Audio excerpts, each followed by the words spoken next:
പൂക്കാട്ടോട് നിന്ന് ചൂണ്ടിക്ക് പോകുമ്പോൾ കുഞ്ചാട്ടുകര എന്നുള്ള ജംഗ്ഷനാണിത്. ഇലക്ഷൻ്റെ കൊട്ടിക്കലാശം തീരുന്ന ദിവസമാണ്. നല്ല അടിപൊളി ബ്ലോക്കാണ്. അങ്ങോട്ടും ഇങ്ങോട്ടും വണ്ടി കടത്തിയിട്ട് അവന്മാർ സമ്മതിക്കില്ല.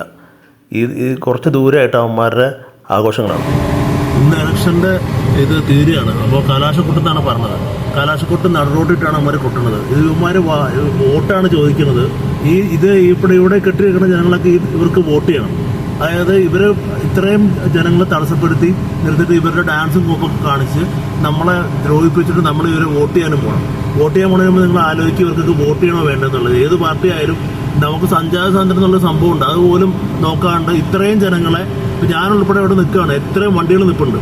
ഇവരുടെ ഏതൊരു പാർട്ടി, ഇതിപ്പോൾ LDF ആയിരിക്കാം, ഏത് പാർട്ടി ആയാലും ഇങ്ങനെ കാണിക്കുന്നവർക്ക് ആരാണ് കാര്യം കൊടുത്തത്? ഇവിടെ ഇപ്പോൾ പോലീസുകാരൊന്നും ഇവിടെ കാണാനില്ല. ഇപ്പോൾ പോകുന്ന വഴിക്ക് ഞങ്ങൾ മോട്ടറിൽ നിന്ന് പോകുന്ന വഴിക്ക് പെരുമ്പാവൂർ ആലുവയിൽ വാഴക്കുളത്തിന് മുമ്പ് ചെമ്പറക്കീരിൽ നിന്ന് ഇങ്ങോട്ട് തിരിച്ചു വിട്ടാൽ ഇത് വന്ന വഴി ഇത് തന്നെയാണ് അവസ്ഥ. ഇവിടെ എന്തുകൊണ്ടാണ് ഇവർക്ക് നമ്മുടെയൊക്കെ സാധനം തടസ്സപ്പെടുത്ത ഇവരാരാണ്?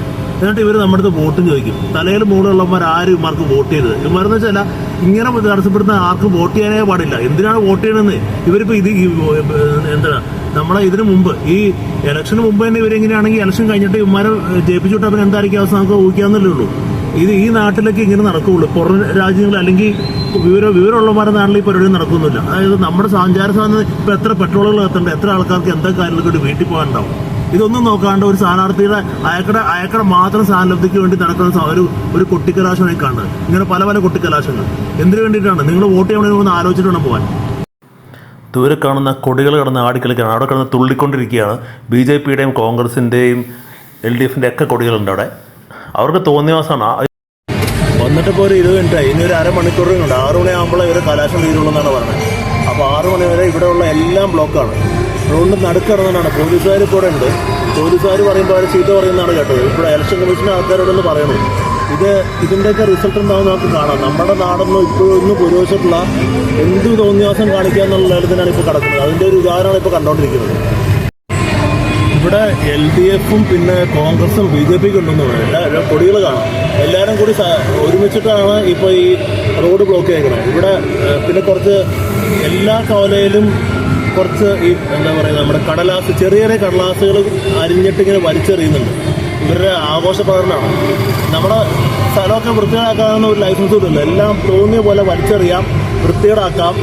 നാളെ ഇവന്മാർ തന്നെയാണ് ഇവർക്ക് വേണ്ടിയിട്ടാണ് നമ്മൾ വോട്ട് ചെയ്യണമെന്ന് ഓർക്കുക. ഇങ്ങനെയുള്ള ആൾക്കാരെ കൊണ്ട് ഇവർ ഭരിക്കാൻ പോയി കഴിഞ്ഞാൽ, ആര് ഭരിക്കാൻ പോയി കഴിഞ്ഞാലും ഇവിടെ എന്ത് ഡിസിപ്ലിൻ ആയിരിക്കും ഉണ്ടാവുക? ഒരു ഡിസിപ്ലിൻ ഇല്ലാത്തവന്മാരാണ് ഈ റോഡ് നമ്മുടെ ഭരണഘടന നമുക്ക് അനുവദിച്ച് തന്നിരിക്കുന്ന സ്വാതന്ത്ര്യമാണ് റോഡുകൾ പോകുന്നുള്ളത്.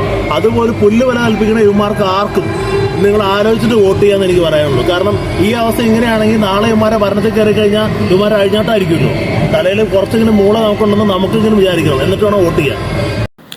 റോഡ് നീളെ ചെറിയ കടലാസുകൾ വലിച്ചെറിയാണ്. അപ്പോൾ ഒരു ബൈക്കാരൻ പോയ ബൈക്കാരന് മുഖത്തിരിക്കും, കണ്ണിൽ പോകാം.